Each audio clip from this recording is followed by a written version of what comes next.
Maki-weather update muli tayo para alamin po kung gaano kalaki ang tsansa ng pagulan ngayon dahil sa bagyong Nando. Silipin po natin yan kasama ang ating resident meteorologist, Weather Tito Alvin, na laging may panahon para sa iyo. Tito Alvin.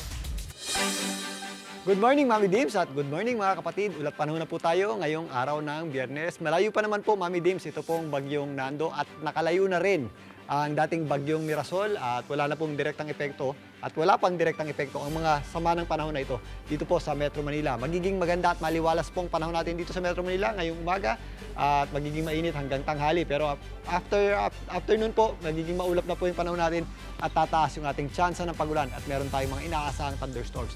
Again, kapag meron tayong mga nararanasan thunderstorms, although minsan hindi naman yung po na yung nagtatagal, biglang buhos po yan ng malakas na pagulan at posible po yung magbaha at magdulot po ng matinding traffic. Kaya ugalin pa rin natin ang pagdadala ng payong at paghandaan po natin ang mga posibleng pagulan sa dakong hapon at gabi dito sa Metro Manila. Sa kasalukuyan, binabantayan pa rin nga natin ito pong panibago nating bagyo, ang bagyong Nando na huling namataan ng pag-asa sa lying around 1,075 kilometers east ng Central Luzon. Ito po ay lumalakas pa at ngayon medyo mabagal po ang pagkilos niyan at dahil mabagal po ang pagkilos niyan at dadaan nga yan dito sa mainit na karagatan ng Pasipiko, asahan po natin ng significant na paglakas niyan at magiging mapanganib at mapapinsalang bagyo po yan sa mga susunod na araw, lalong-lalo na sa susunod na linggo. At yan po ay posibleng sumabit o dumikit dito sa hilagang bahagi ng Luzon.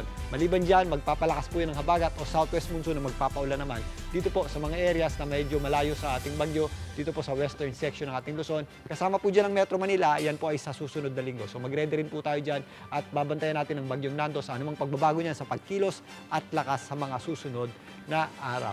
Dito nga again, sa Metro Manila, meron tayong mga posibleng thunderstorms tuwing hapon at gabi.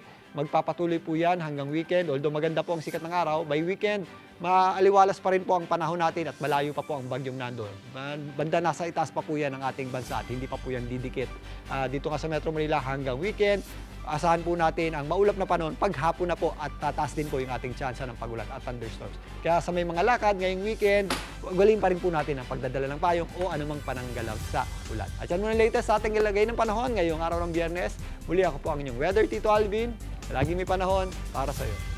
Mga kapatid, dito Alvin Pura po na laging may panahon para sa iyo, umaraw man o umulan, dapat laging handa. Kaya para maging updated sa pinaka-latest weather updates, mag-follow at mag-subscribe na sa social media pages ng News 5.